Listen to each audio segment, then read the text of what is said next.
Hello and welcome. This video is going to be focusing on the performing authority responsibilities, as well as giving additional PTW information. These are the KEBL life-saving rules. There are 9 of them. Starting with the bypassing safety controls, as a PA, you need to ensure to obtain your authorization prior to overriding, or disabling any safety control or safety equipment. As for the second LSR, confined space activity is a common activity of the field. Obtain authorization before entering a confined space. As a PA, you need to ensure that all the confined space entry team are trained and certified for CSE activity, and the availability of an emergency team on site is crucial as well. The third LSR is driving. Always be wearing your seat belt. Do not exceed the speed limit and stay fully alert while driving. The fourth LSR is energy isolation. In whichever system you are working on, electrical or mechanical, you need to ensure that your isolations are verified and zero energy in the system prior to starting your work.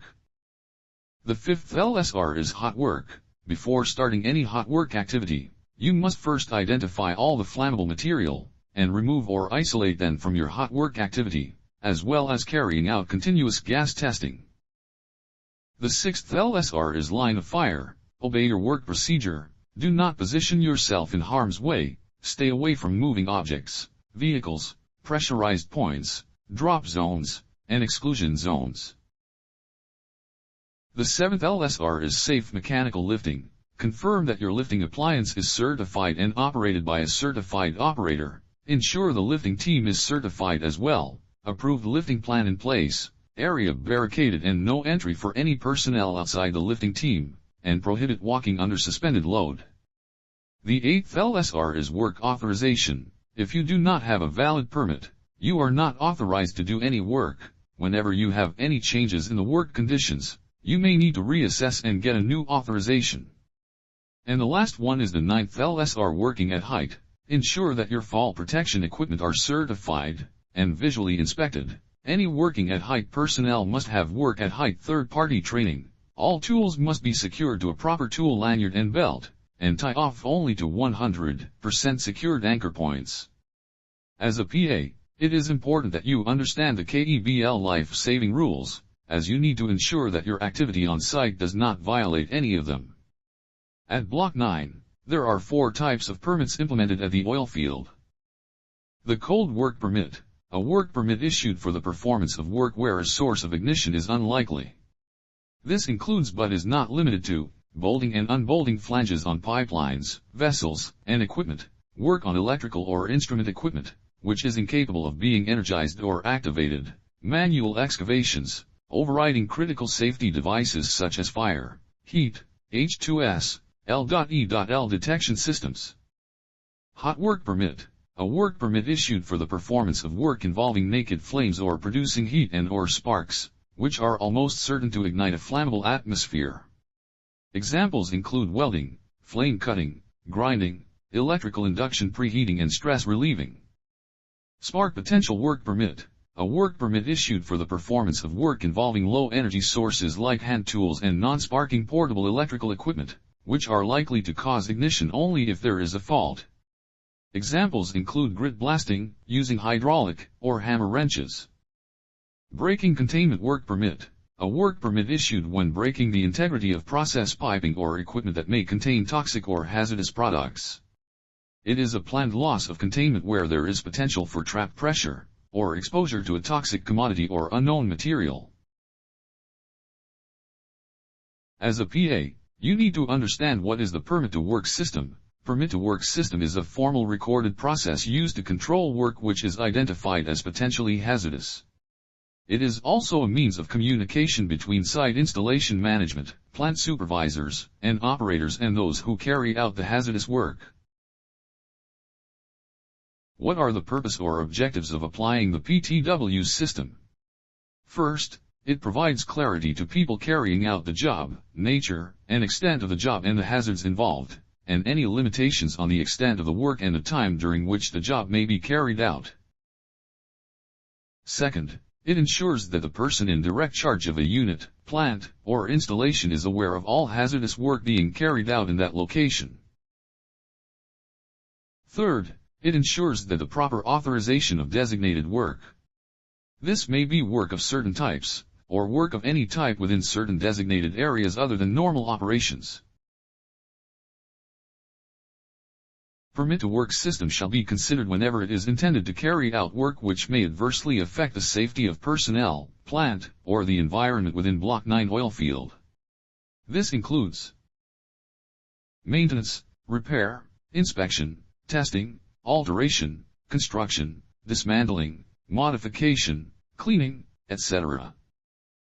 Simultaneous operations, where two or more individuals or groups need to coordinate activities to complete the job safely. Non-routine operations. Startup, shutdown, venting, pigging process, etc. Who is the performing authority or PA? He is the person responsible for carrying out the work in accordance with the conditions on the PTW. This may be the site supervisor or a team leader. The PA must always be on site during the execution of the approved work. Note that managers are not allowed to act as PA. Performing authority is accountable for the safety of themselves, their work party, and anyone impacted by their work. PA shall be the individual directly responsible for carrying out and or on-the-job supervision of the work. The performing authority is also responsible for the following. 1. Being fully conversant with the work, the potential hazards, and associated precautions. 2. Verify that PTW and associated documents are available for all permitted tasks and approved at all levels with signature. 3. Carrying out pre-job review briefing, toolbox talk, with everyone in the work party on the procedure, potential hazards, and risk mitigation measures applicable to the work. 4. Confirming that all members of the work party fully understand their responsibilities and actions associated with the work and those of others involved. 5. Active monitoring and supervision. PA must always be present at the workplace during work execution. 6. Verify the permit is endorsed and responsibilities are passed to the incoming PA during shift handover or crew change. 7. Verify that trained and competent workers are assigned to perform the task and, where necessary, arranging additional training or instructions to ensure the safe completion of the work. 8. Verify the approved work permit and associated documents are available at the worksite for inspection and auditing purposes. 9. Enforcing stop work authority and notifying the AA, whenever there is a change in the work scope or if new hazards arise, that may prevent the work from being carried out safely. 10. Verify the work site is left in a safe and tidy condition upon completion or suspension of the work. 11. Evaluate the risk mitigation measures before revalidating the permit for work continuity. Also note that the PA is not authorized to apply or remove isolations. An isolation authority will perform all aspects of the energy isolation requirements.